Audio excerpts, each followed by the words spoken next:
당신은 지금 무엇을 원하고 있습니까? 더 많은 돈, 더 높은 지위, 더 좋은 차, 더 멋진 집, 더 깊은 사랑, 더 많은 인정? 아마 머릿속에 구체적인 것들이 떠올랐을 겁니다. 이것만 있으면 행복할 것 같은 것들이요. 그런데 한 가지 더 질문하겠습니다. 지금까지 원하던 것을 얻었을 때 정말로 행복했습니까? 그리고 그 행복이 얼마나 오래 갔습니까? 솔직히 대답한다면 이럴 겁니다. 처음에는 좋았다. 하지만 금방 익숙해졌다. 그리고 새로운 것이 원해졌다. 만족은 오래가지 않았다. 여기 불편한 진실이 있습니다. 우리는 영원히 만족할 수 없습니다. 19세기 독일의 철학자 아르투어 쇼펜하우어는 이 진실을 가장 냉정하게 분석했습니다. 그리고 그의 진단은 듣기 매우 불편합니다. 왜냐하면 당신이 평생 추구해온 행복이 사실은 환상이라고 말하니까요. 오늘 이 영상은 당신의 모든 희망을 산산조각 낼 겁니다. 아니, 정확히는 허상을 깨뜨릴 겁니다. 당신이 믿어온 것, 더 많이 가지면 행복해질 거라는 믿음이 사실은 당신을 불행하게 만들고 있다는 것을요. 쇼펜하우어는 타협하지 않습니다. 위로하지 않습니다. 오히려 냉혹하게 진실을 말합니다. 왜냐하면 환상 속에 사는 것보다 진실을 아는 것이 낫다고 믿었기 때문입니다. 끝까지 보시면 당신은 완전히 다른 관점을 갖게 될 겁니다. 욕망의 본질을 이해하게 될 겁니다. 그리고 그 이해가 역설적으로 당신을 자유롭게 만들 것입니다. 준비되셨습니까? 이제 쇼펜하우어가 폭로하는 욕망의 진실을 시작하겠습니다. 우리는 왜 계속 무언가를 원할까?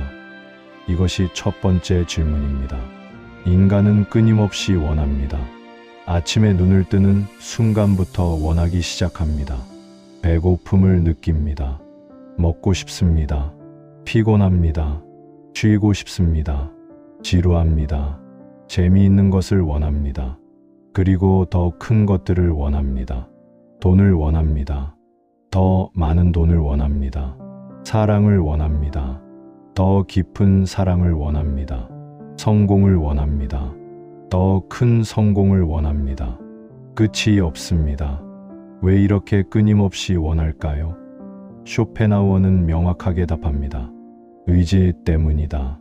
이것이 그의 철학의 핵심입니다. 의지란 무엇입니까? 맹목적인 생존 의지입니다. 살고자 하는 욕구입니다. 번식하고자 하는 욕구입니다. 이것이 모든 생명을 지배합니다. 인간도 예외가 아닙니다. 의지는 이성적이지 않습니다. 목적이 없습니다. 그냥 원합니다. 계속 원합니다. 왜 원하는지도 모릅니다. 그냥 원하게 되어 있습니다. 배가 고프면 먹고 싶습니다. 왜 먹고 싶을까요? 생존하기 위해서입니다. 하지만 우리는 그렇게 생각하지 않습니다. 그냥 배가 고프니까 먹고 싶습니다. 의지가 그렇게 만듭니다. 이성에게 끌립니다. 왜 끌릴까요? 번식하기 위해서입니다. 하지만 우리는 그렇게 생각하지 않습니다. 그냥 좋아서 끌립니다. 의지가 그렇게 만듭니다. 돈을 원합니다. 왜 원할까요? 생존 확률을 높이기 위해서입니다. 하지만 우리는 그렇게 생각하지 않습니다. 그냥 돈이 있으면 행복할 것 같습니다. 의지가 그렇게 만듭니다. 쇼펜하우어는 이것을 간파했습니다. 인간은 의지의 노예다. 우리가 원하는 것은 우리가 선택한 것이 아니다. 의지가 우리에게 원하게 만든 것이다. 하지만 얻어도 마음은 곧 식어버립니다. 왜 그럴까요? 의지의 본성이 그렇기 때문입니다. 의지는 충족되기 위해 있는 것이 아닙니다. 계속 원하게 만들기 위해 있습니다. 원하던 차를 샀습니다. 처음에는 기쁩니다. 매일 쳐다봅니다. 만집니다. 자랑합니다.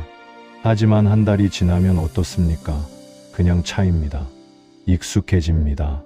기쁨이 사라집니다. 그리고 더 좋은 차가 눈에 들어옵니다. 승진했습니다. 처음에는 기쁩니다. 뿌듯합니다. 자랑스럽습니다. 하지만 몇 개월이 지나면 어떻습니까? 당연해집니다. 기쁨이 사라집니다. 그리고 다음 승진을 원합니다.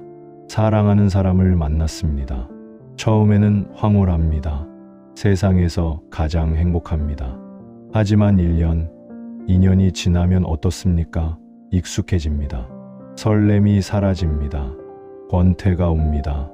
쇼펜하우어는 이것을 냉정하게 관찰했습니다.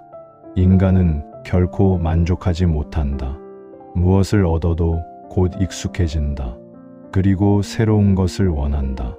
이것이 의지의 본성이다. 왜 의지는 이렇게 만들까요? 진화적 이유가 있습니다. 만족하는 생명은 생존하지 못했습니다. 충분하다고 생각하는 순간 노력을 멈췄기 때문입니다. 반면 계속 더 원하는 생명은 생존했습니다. 계속 노력했기 때문입니다. 그래서 우리 뇌는 만족하지 못하도록 설계되어 있습니다. 무언가를 얻으면 도파민이 분비됩니다. 기분이 좋아집니다. 하지만 금방 원래 수준으로 돌아갑니다. 그리고 다시 도파민을 원합니다. 이것이 쾌락 적응입니다. 헤도닉, 트레드밀, 쾌락의 러닝머신. 아무리 달려도 제자리입니다. 아무리 얻어도 만족하지 못합니다. 쇼펜하우어는 이것을 인간 존재의 비극으로 봤습니다. 계속 원하게 되어 있습니다. 하지만 얻어도 만족하지 못합니다. 그래서 계속 불행합니다.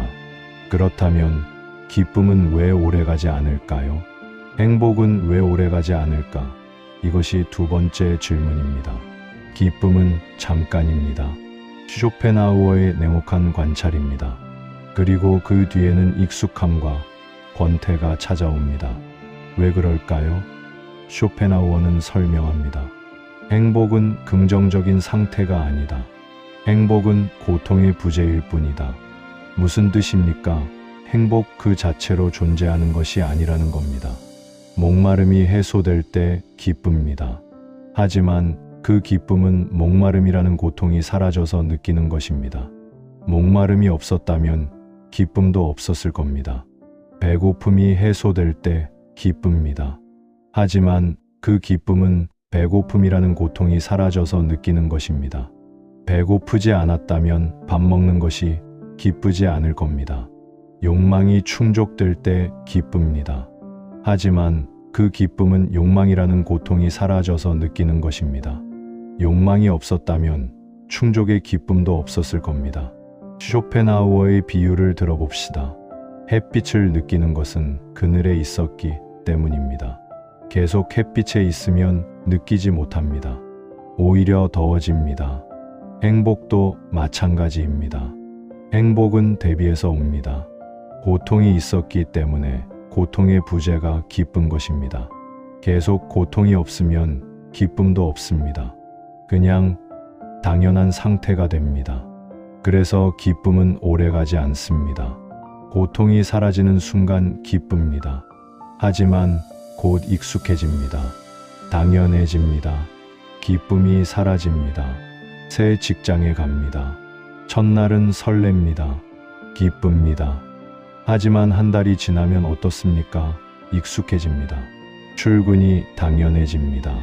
설렘이 사라집니다. 오히려 지루해집니다. 새 집으로 이사합니다. 처음에는 기쁩니다. 뿌듯합니다. 하지만 몇 개월이 지나면 어떻습니까? 익숙해집니다. 그냥 집입니다. 기쁨이 사라집니다. 로또에 당첨됩니다. 엄청난 기쁨입니다. 인생이 바뀐 것 같습니다. 하지만 연구 결과를 보십시오. 1년 후 행복도는 당첨 전과 비슷한 수준으로 돌아갑니다. 왜냐하면 익숙해지기 때문입니다. 쇼펜하우어는 이것을 잔인하게 표현합니다. 삶은 진자처럼 욕망과 권태 사이를 오간다. 욕망이 있을 때는 고통스럽습니다. 원하지만 없으니까요. 욕망이 충족되면 잠깐 기쁩니다. 하지만 곧 권태가 옵니다. 익숙해지니까요. 그리고 권태는 고통입니다. 지루함은 괴롭습니다. 아무것도 하고 싶지 않지만 아무것도 안 하면 견딜 수 없습니다. 그래서 또 무언가를 원하게 됩니다. 이것이 인간 존재의 비극입니다. 욕망, 충족, 권태, 욕망. 이 순환이 끝없이 반복됩니다. 벗어날 수 없습니다. 의지가 그렇게 만듭니다. 그렇다면 우리는 어떻게 반응할까요? 다시 욕망이 시작된다. 이것이 세 번째 진실입니다. 지루함을 견디지 못한 인간은 또 다른 목표를 만듭니다. 쇼펜하우어의 정확한 관찰입니다. 그리고 다시 쫓기듯 살아갑니다. 권태가 옵니다. 참을 수 없습니다. 무언가 해야 합니다. 새로운 자극이 필요합니다. 그래서 새로운 욕망을 만듭니다. 새 차를 사야겠다. 새 집으로 이사 가야겠다. 여행을 가야겠다. 새로운 취미를 시작해야겠다. 뭔가 새로운 것이 필요합니다. 그래서 다시 쫓기 시작합니다. 목표를 향해 달립니다. 돈을 벌어야 합니다. 시간을 내야 합니다. 계획을 세워야 합니다. 바쁩니다. 스트레스를 받습니다. 하지만 쫓는 동안에는 지루하지 않습니다. 욕망이 있으니까요. 고통스럽지만 권태보다는 낫습니다. 적어도 살아있다는 느낌이 듭니다. 드디어 목표를 달성합니다. 새 차를 샀습니다. 기쁩니다. 하지만 한 달 후에는 어떻습니까? 역시 익숙해집니다. 권태가 옵니다. 그래서 또 다른 목표를 만듭니다. 이것이 현대인의 삶입니다. 끝없는 목표 설정, 끝없는 추구, 끝없는 성취. 하지만 만족은 오지 않습니다. 권태만 반복됩니다. 그래서 계속 새로운 것을 찾습니다. SNS를 보십시오. 끝없이 스크롤합니다. 왜 그럴까요? 권태를 견디지 못해서입니다. 새로운 자극을 찾습니다. 하지만 만족하지 못합니다. 더 스크롤합니다. 넷플릭스를 봅니다. 한 편을 봅니다. 끝나면 다음 편을 봅니다. 멈추지 못합니다. 왜 그럴까요? 멈추면 권태가 오니까요. 계속 봅니다. 하지만 만족하지 못합니다. 쇼핑을 합니다. 하나를 삽니다. 기쁩니다. 하지만 금방 익숙해집니다. 또 삽니다. 계속 삽니다. 왜 그럴까요? 권태를 견디지 못해서입니다. 이 모든 것이 욕망의 굴레입니다. 쇼펜하우어가 말한 의지의 지배입니다. 우리는 자유롭다고 생각하지만 사실은 의지의 노예입니다. 의지가 원하게 만들고 쫓게 만들고 다시 원하게 만듭니다. 그렇다면 쇼펜하우어는 이것에 대해 무엇이라고 말할까요? 쇼펜하우어의 충격적인 말. 이것이 네 번째 진실입니다. 그는 단언합니다. 인생은 고통과 권태 사이를 오간다. 이보다 더 냉혹한 진단이 있을까요? 쇼펜하우어는 타협하지 않습니다. 인생은 아름답지 않다. 의미 있지 않다. 행복으로 가득하지 않다. 오히려 고통과 권태로 가득하다. 고통은 무엇입니까? 욕망입니다. 원하지만 없는 상태입니다. 배고픈데 음식이 없습니다. 고통입니다. 사랑받고 싶은데 사랑이 없습니다. 고통입니다. 성공하고 싶은데 실패합니다. 고통입니다. 권태는 무엇입니까? 욕망이 충족된 후의 공허함입니다. 배부릅니다. 하지만 지루합니다. 사랑받습니다. 하지만 익숙해집니다. 성공했습니다. 하지만 공허합니다. 인생은 이 둘 사이를 오갑니다. 욕망이 있을 때는 고통스럽습니다. 욕망이 충족되면 권태롭습니다. 권태를 견디지 못하면 다시 욕망을 만듭니다. 그리고 다시 고통스럽습니다. 벗어날 수 없습니까? 쇼펜하우어는 말합니다. 거의 불가능하다. 왜냐하면 의지가 우리를 지배하기 때문이다. 의지는 맹목적입니다. 이성적이지 않습니다. 우리가 통제할 수 없습니다. 의지가 우리를 통제합니다. 우리는 그저 의지의 도구일 뿐입니다. 의지는 무엇을 원합니까? 생존과 번식입니다. 그것뿐입니다. 우리의 행복 따위는 관심 없습니다. 그저 우리를 이용해서 생존하고 번식하려 할 뿐입니다. 그래서 우리에게 욕망을 심습니다. 끊임없이 원하게 만듭니다. 만족하지 못하게 만듭니다. 계속 추구하게 만듭니다. 왜냐하면 그래야 생존 확률이 높아지니까요. 쇼펜하우어는 이것을 인간 존재의 근본적 비극으로 봤습니다. 우리는 행복하기 위해 태어난 것이 아니다. 의지를 위해 태어난 것이다. 의지의 도구로 살다가 죽는다. 이것이 진실입니다. 불편하지만 진실입니다. 듣기 싫지만 부정할 수 없습니다. 당신의 삶을 돌아보십시오. 정말로 만족한 적이 있습니까? 정말로 더 이상 원하는 것이 없었던 적이 있습니까? 없을 겁니다. 항상 뭔가 부족했을 겁니다. 항상 뭔가 더 원했을 겁니다. 이것이 바로 의지의 작동 방식입니다. 그렇다면 우리는 무엇에 속고 있을까요? 우리는 무엇에 속고 있는가? 이것이 다섯 번째 질문입니다. 행복해질 수 있다는 기대. 쇼펜하우어는 이것을 가장 큰 속임수로 봤습니다. 그 기대 자체가 우리를 계속 움직이게 만듭니다. 의지는 교묘합니다. 우리에게 희망을 줍니다. 이것만 얻으면 행복할 거야. 저것만 이루면 만족할 거야. 이 사람만 만나면 완전해질 거야. 우리는 믿습니다. 정말 그럴 것 같습니다. 그래서 추구합니다. 노력합니다. 희생합니다. 행복해질 수 있다는 기대 때문에요. 하지만 얻고 나면 어떻습니까? 행복하지 않습니다. 만족하지 않습니다. 완전해지지 않습니다. 실망합니다. 속았다는 것을 깨닫습니다. 그런데 의지는 또 속입니다. 아, 그건 진짜가 아니었어. 진짜는 저거야. 저것만 얻으면 정말로 행복해질 거야. 우리는 또 믿습니다. 또 추구합니다. 이것이 반복됩니다. 평생 반복됩니다. 계속 속고, 계속 추구하고, 계속 실망하고, 계속 다시 속습니다. 쇼펜하우어는 이것을 의지의 전략이라고 봤습니다.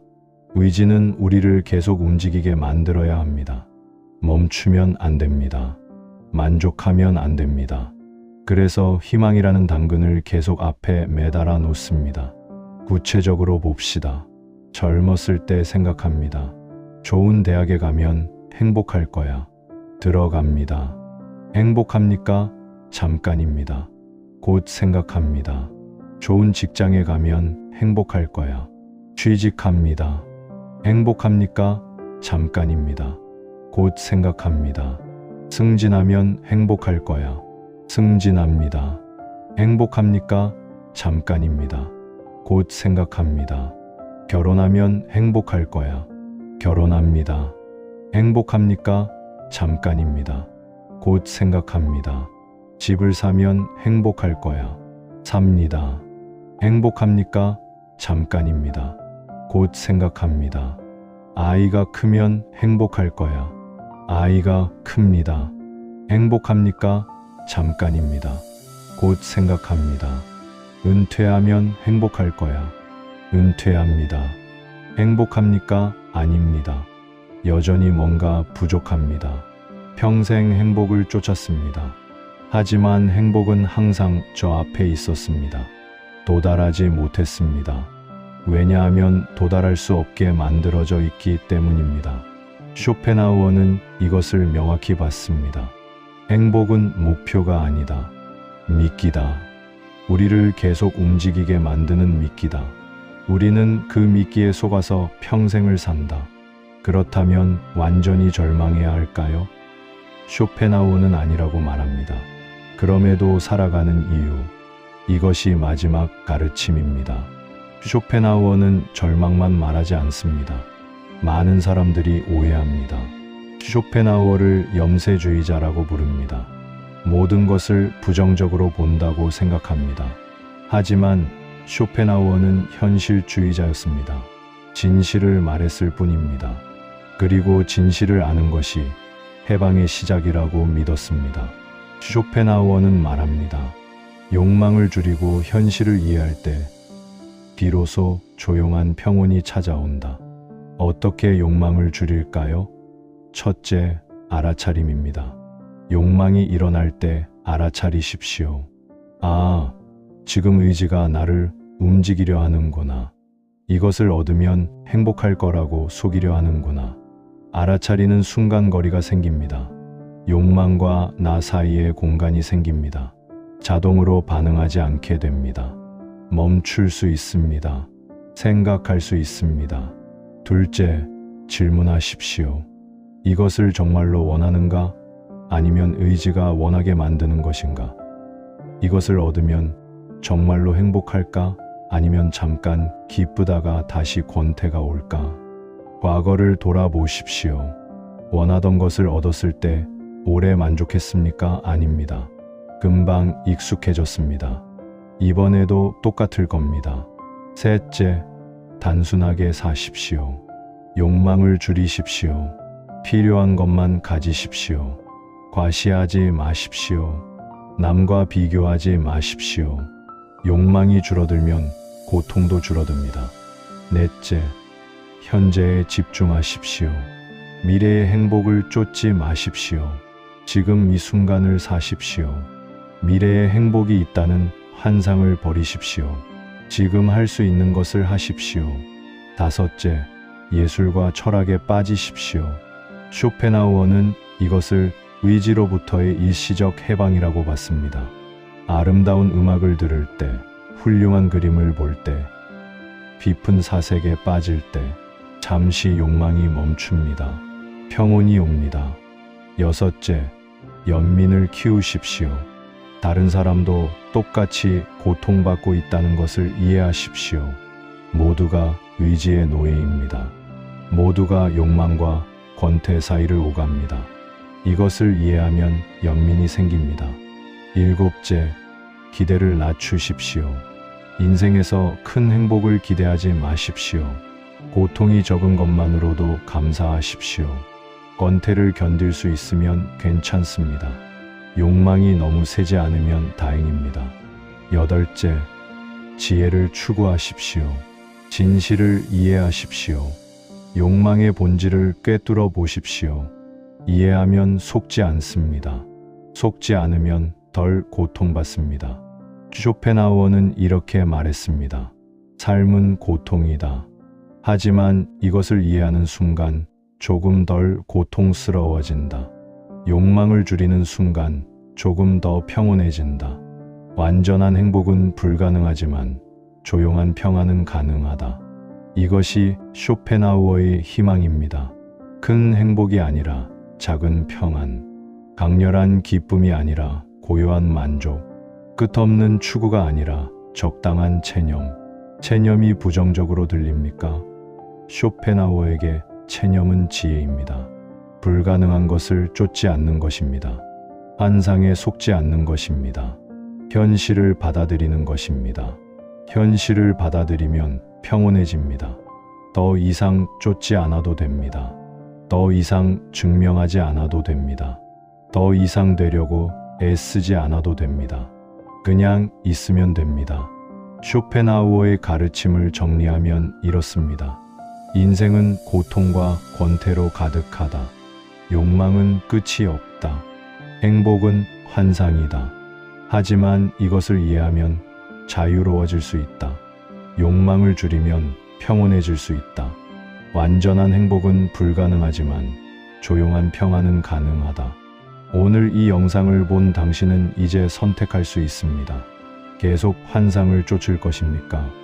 행복해질 수 있다고 믿으면서 끝없이 추구할 것입니까?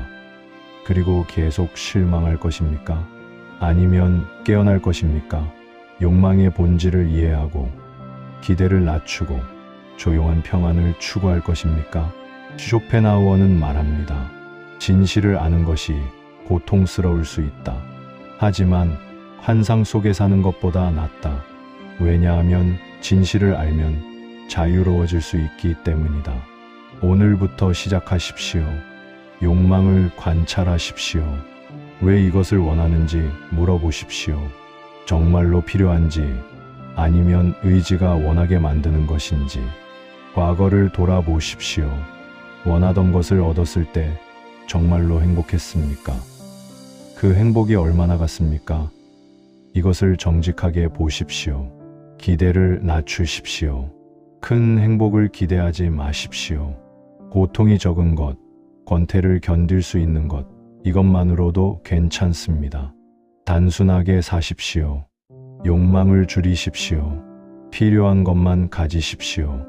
비교하지 마십시오. 과시하지 마십시오. 현재를 사십시오. 미래의 행복을 기다리지 마십시오. 지금 이 순간을 경험하십시오. 완벽하지 않아도 괜찮습니다. 지금이 전부입니다. 예술을 즐기십시오. 음악을 들으십시오. 그림을 보십시오. 책을 읽으십시오. 사색하십시오.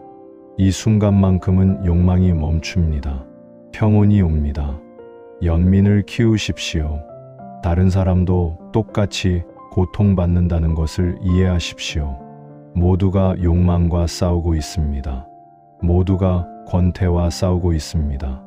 이것을 이해하면 부드러워집니다. 지혜를 추구하십시오. 계속 배우십시오. 계속 이해하십시오. 욕망의 본질을, 인간 존재의 본질을 이해할수록 자유로워집니다.